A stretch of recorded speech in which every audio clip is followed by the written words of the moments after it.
স্পেনের মতো football পরাশক্তিকে 90 minute ধরে আটকে রাখা সহজ কাজ নয়। বিশ্বসেরা তারকাদের নিয়ে গড়া দলটি ম্যাচ জুড়ে একের পর এক আক্রমণ চালিয়েছে, তৈরি করেছে অসংখ্য সুযোগ, কিন্তু শেষ পর্যন্ত গোলের দেখা পায়নি স্পেন।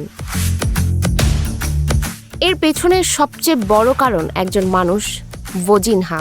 কেপ ভার্দের অভিজ্ঞ এই গোলরক্ষক বিশ্বকাপের মঞ্চে নিজের ক্যারিয়ারের অন্যতম সেরা ম্যাচ উপহার দিয়েছেন। ম্যাচের শুরু থেকেই স্পেন বলের দখল ও আক্রমণে আধিপত্য বিস্তার করলেও গোলপোস্টের নিচে অটল ছিলেন ভোজিনহা।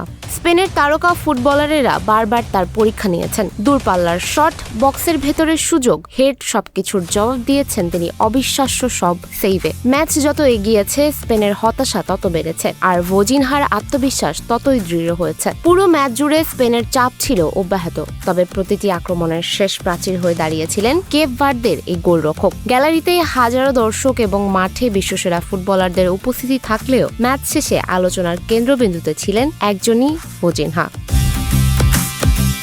স্কোরবোর্ডে লেখা ছিল 0-0, কিন্তু এই গোলশূন্য ড্রয়ের পেছনে লুকিয়ে ছিল একজন গোলরক্ষকের অসাধারণ সংগ্রাম ও দৃঢ়তা। একাই স্পেনের জয়যাত্রা থামিয়ে দিয়ে ভোজিনহা হয়ে উঠেছেন কেপ ভার্দের নায়ক। বিশ্বকাপের মঞ্চে তার এই পারফরম্যান্স দীর্ঘদিন ধরে মনে রাখবে ফুটবল প্রেমীরা। সুমাইয়া হক তন্নি, নিউজ ফ্ল্যাশ 71।